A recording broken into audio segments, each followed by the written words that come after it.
Site. Okay, ceiling. Tatanggalin natin lahat yan sa pamamagitan na ito. Okay, let's delete it. Then, punta tayo sa insert. Okay, so mag-insert tayo ng link. Okay.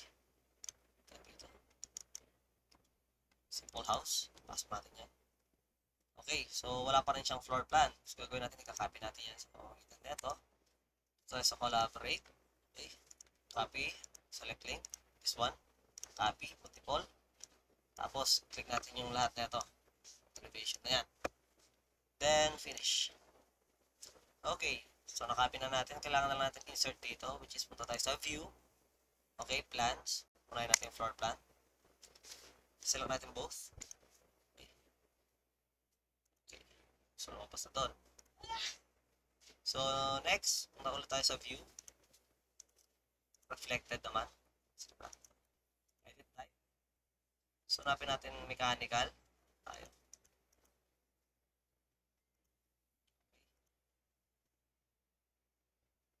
Ceiling. Done. Okay, apply. Ayaw niya.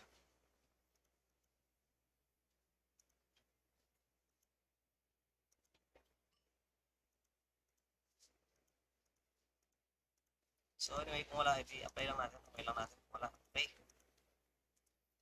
And, okay. So, yun. Bas na siya. Huh?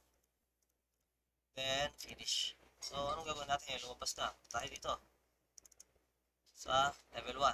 So, ito yung papalamigin natin. Kukupitin natin yung heat load na ito. Okay. Ano nang gagawin natin? Click natin yung file mismo or yung drawing. Yung ganyan. Click nyo lang. Tapos, punta tayo sa properties. Pag lumabas yun, punta tayo sa edit. Then, room bounding. So, para ma-enclose. Program siya na naka-close. Okay. Apply. Then, select okay. So, since okay na siya, naka-close na siya, punta na tayo sa analyze. Yan, spaces. Lalagyan natin ng mga space. Space na ito. Mapapalamagin natin, 2 kwarto, tsaka ito sala. And, sala tsaka kusina. Kung ano mong ilalagay dyan sa space na yan. Tapos yung CR, hindi na natin papalamigin yan. So, balik tayo sa analyze. Space tag. Okay. Pag wala tayong ganon, i-load lang natin. So, ito. Hanapin nyo lang yan. Space 1. Space 2. Matik na yan. Space 3. Okay. So ito, hindi ko na ito nalagyan ng space. Kaya kung tignan nyo, ilagay ko, walang lumalabas. Okay. So, next thing na gagawin natin, pag tayo sa analyze. Okay. Space naming. So, ito kasi yung Revit na nilagay natin, wala siyang tagging, no, sa number. So, wala kayong makikita dyan na magbabago. So, pwede ko siguro gawin dito is, lagyan natin ito na bedroom 1. Bedroom 2. Tapos ito, common area. So, after nun, analyze ulit tayo, guys. Zone. So, lagyan natin ng zoning to.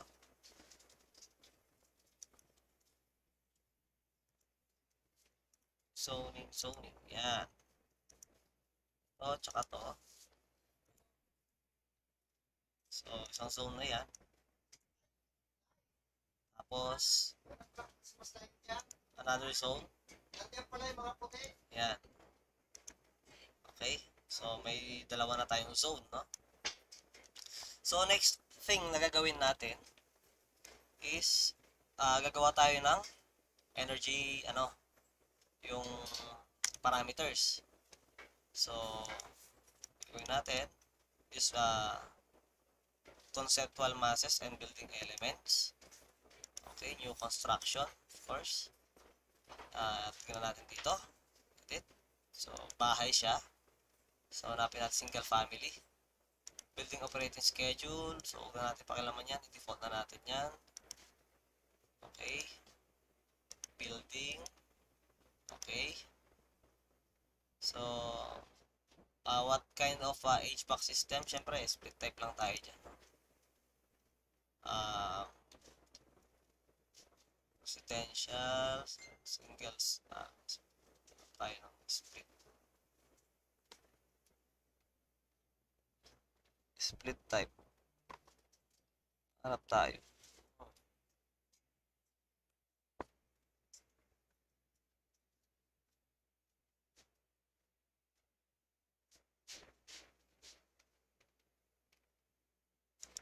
Ay, mong gagamitin natin. Wala dito eh, no?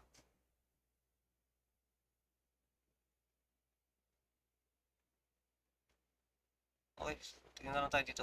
Yan, residential. Okay, outdoor air information. Ayan. Galawin. Okay. Okay. So, okay na natin. Nakakreate na tayo ng parameters. So, gagawin natin, try natin mag-generate ng ano, no? Model kung pwede. Okay. So, yun na yun. Pag-generate tayo ng analytical model. Yan. So, pagka, tignan natin yan. So, ayan yung green na yan, yung nakikita nyo, yan yung analytical space natin. So, i-hide muna natin yung bubungan. I-hide to.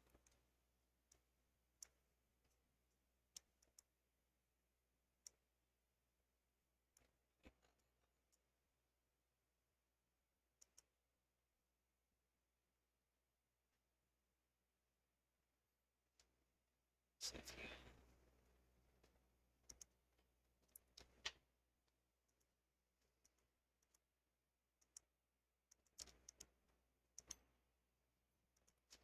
Tagalin muna natin yung roof. Okay.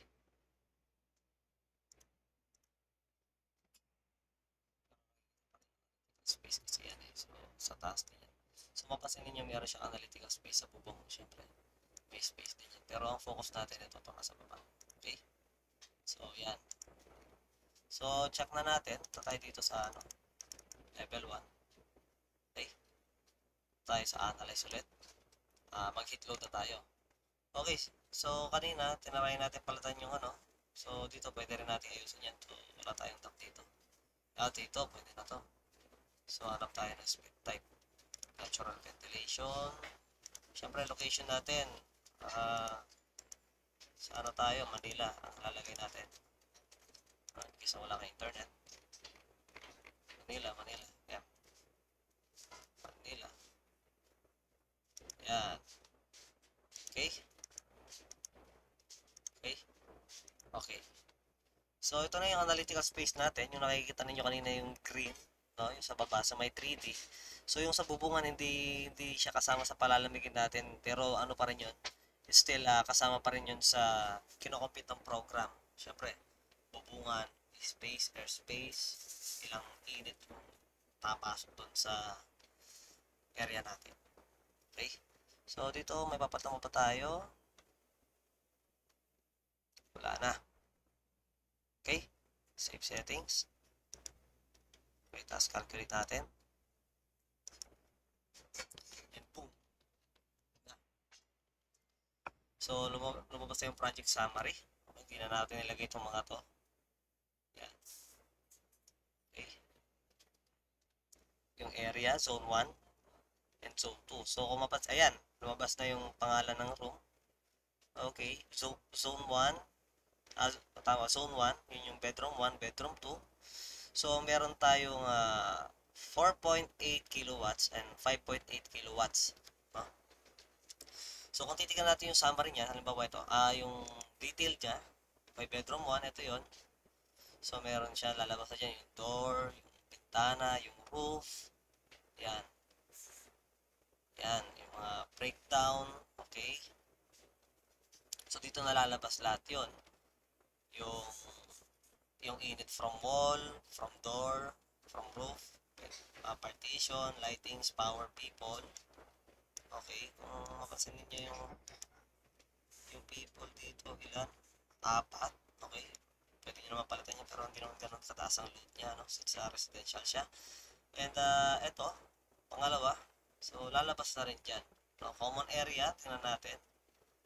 Common area is 7.495. kilowatts. Okay. So, ito na yung pagbabasehan natin pagka mamimili na tayo ng aircon size. So, paano ba yun? I-actual natin, no? So, hanap tayo ng ng sample. Halimbawa, gusto natin Daikin. Okay. Daikin brochure download. Okay, sa Pilipinas tayo.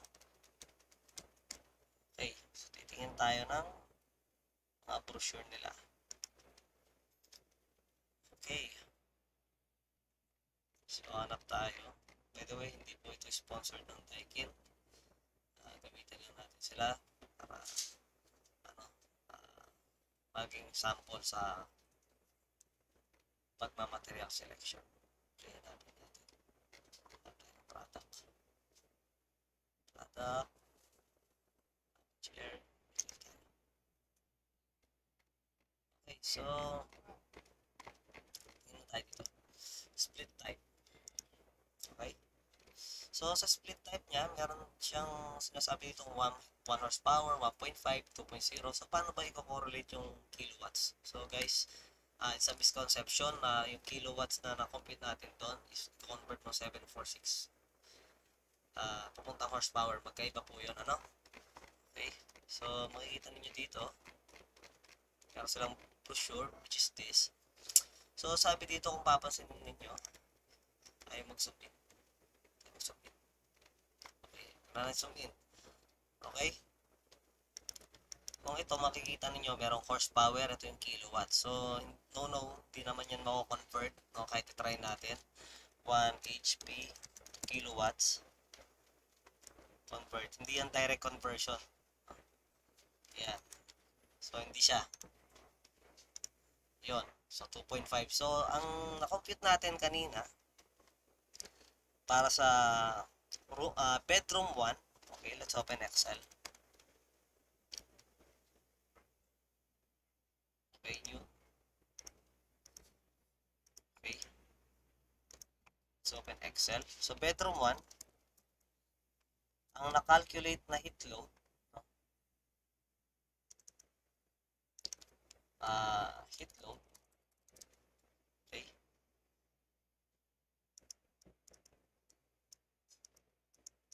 Bedroom 1, bedroom 2, and common area is, okay, meron tayo dito bedroom 1. Bedroom 1. So, punta tayo dito sa report. Okay, bedroom 1. Tapin natin. Bedroom 1.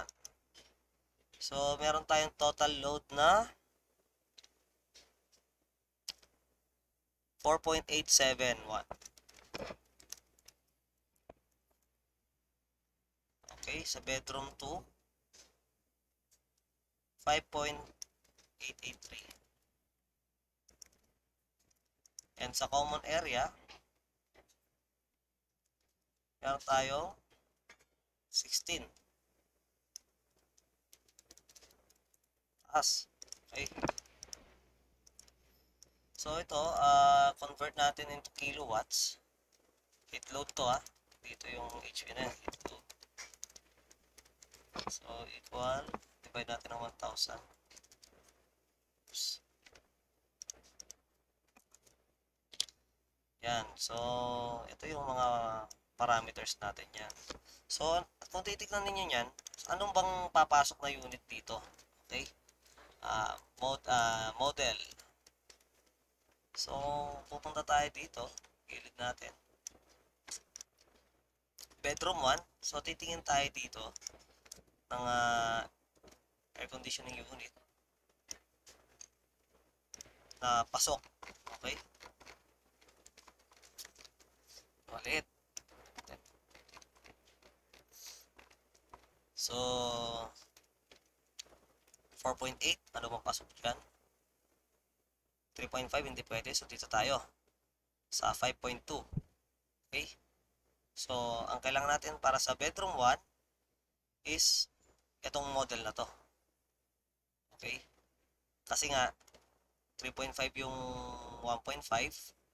Ang calculated natin is 4.8. Papasok tayo sa 5.2. Kasi nasa range siya ng 1.2 to 6.2. Okay? Samantalang ito, 3.5, okay, 1.2 to 4.1 kilowatts. So, ito yung model number na gagamitin natin sa indoor-outdoor. Okay? Ayan, indoor-outdoor.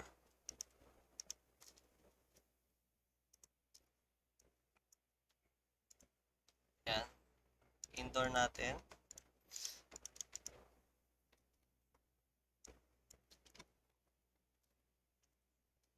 Indoor. Ayan, sulatan lang natin yan. FTK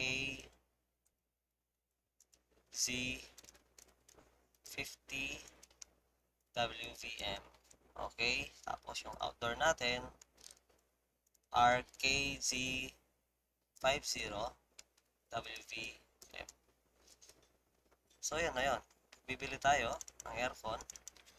Okay, indoor unit, outdoor unit. Next, 5.8. Okay. So, tingin tayo dito. So, hindi siya pwede dito. So, dito siya. No? Sa 2.5 horsepower. Okay. So, same thing gagawin natin. Kakopy lang natin yung model dito. Dito. So, yun siya. Yung katumbas na ito ng horsepower. Ito is, kailangan natin ng 2.0. No? Tapos dito, kailangan natin ng 2.5 horsepower. And dito, kung makikita ninyo, 16.6 kilowatts. So, wala siyang ganon. So, possible na dalawang unit yung gagamitin natin dito para ma-accumulate yung heat load na kailangan doon. No? Either dalawang ganito, no? Hanggang 7.6. Tingnan natin. 7.6 times 2, 15.2. Kulang pa rin siya. At magdagdag ka ng isa pang 1 horsepower para maging equal siya dito or greater. So, yun siya. Pagka compute tayo ng heat load gamit ito. Okay. So, ganun siya kino-compute. No, guys?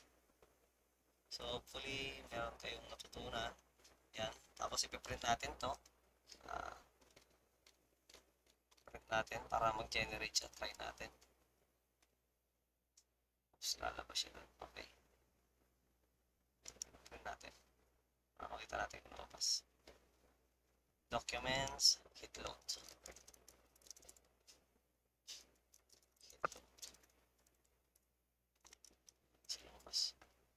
So, documents, heat load.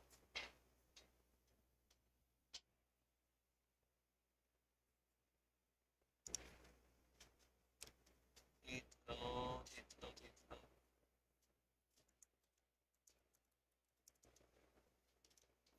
Yan, heat load. So, ayan na siya, project summary.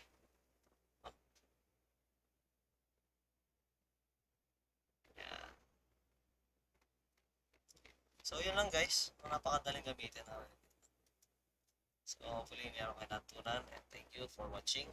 So, next time siguro gagawa ng video English naman. No? Kahit mga foreigner mga panood. Okay, thank you so much.